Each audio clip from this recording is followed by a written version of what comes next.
नमस्कार, मैं हूं श्वेता रंजन। क्या हम चाह कर भी उम्र को छुपा सकते हैं? शायद नहीं। लेकिन अब सवाल बढ़ती उम्र का नहीं है, बल्कि उसे रोकने की कोशिशों का है, जो कभी कभी जानलेवा साबित हो जाती हैं। तो आज के इस एपिसोड में हम बात करेंगे कि क्यों एंटी एजिंग दवाइयाँ खतरनाक हो चली हैं और कैसे ये जान का सौदा साबित हो सकती हैं। अभिनेत्री शेफाली जरीवाला की असमय और रहस्यमयी मौत ने एक बार फिर सभी को झकझोर कर रख दिया है। 42 साल की उम्र में अचानक कार्डियक अरेस्ट, एक ऐसा मामला जो सिर्फ ट्रेंडिंग न्यूज नहीं, एक मेडिकल रहस्य बन गया है। लेकिन सवाल ये है, क्या शेफाली की मौत महज एक संयोग थी या फिर उसके पीछे वो दवाएं थीं जो यंग और यंगर दिखने के नाम पर शरीर के सिस्टम को बदल देती हैं।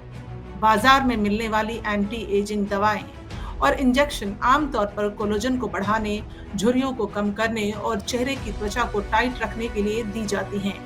इन प्रोडक्ट्स में रेटिनॉल, हाइलुरोनिक एसिड, पेप्टाइड्स और कभी-कभी मेलाटोनिन या हार्मोन रिप्लेसमेंट जैसे तत्व शामिल होते हैं। अगर ये प्रोडक्ट्स केवल त्वचा तक सीमित रहें तो जोखिम कम है, लेकिन अक्सर लोग इन दवाओं को नियमित सप्लीमेंट्स की तरह लेते हैं, बिना यह समझे कि शरीर के हार्मोनल सिस्टम में हर छोटा बदलाव एक बड़ी प्रतिक्रिया पैदा कर सकता है। विशेषज्ञों की माने तो ये दवाएं लिवर पर अतिरिक्त दबाव डाल सकती हैं। हार्मोनल असंतुलन से ब्लड प्रेशर, थकावट, नींद की गड़बड़ी और यहाँ तक कि दिल की धड़कन में असामान्यता भी देखी जाती है। जब शरीर थका हुआ होता है, उपवास में होता है या लंबे समय से स्ट्रेस में होता है, तब ये दवाएं अचानक एक ट्रिगर बन जाती हैं।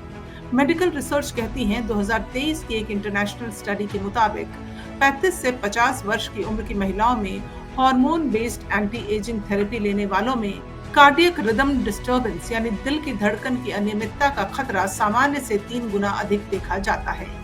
कुछ मामलों में सडन कार्डियक अरेस्ट की वजह का मेडिकल रूप से निर्धारण नहीं हो पाया, लेकिन संदिग्ध दवाओं और थकान का कॉम्बिनेशन आम कारक के रूप में सामने आया। सवाल ये नहीं कि शेफाली ने क्या लिया था, सवाल ये है कि हम सब क्या लेने लगे हैं। शेफाली की मौत का असली कारण क्या था, ये तो समय के साथ ही पता चलेगा। लेकिन एक सवाल जो हमारे समाज के सामने है, वो ये कि क्या सुंदरता की खोज अब हमारी जिंदगी से ज्यादा अहम हो चली है।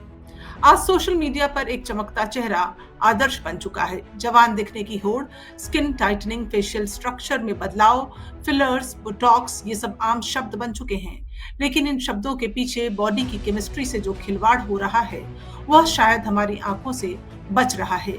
क्या जरूरी है आज ये पूछना, क्या हम जवानी को एक डर की तरह देखने लगे हैं? क्या हमारे समाज में उम्र बढ़ना अब एक कमजोरी बन चुकी है?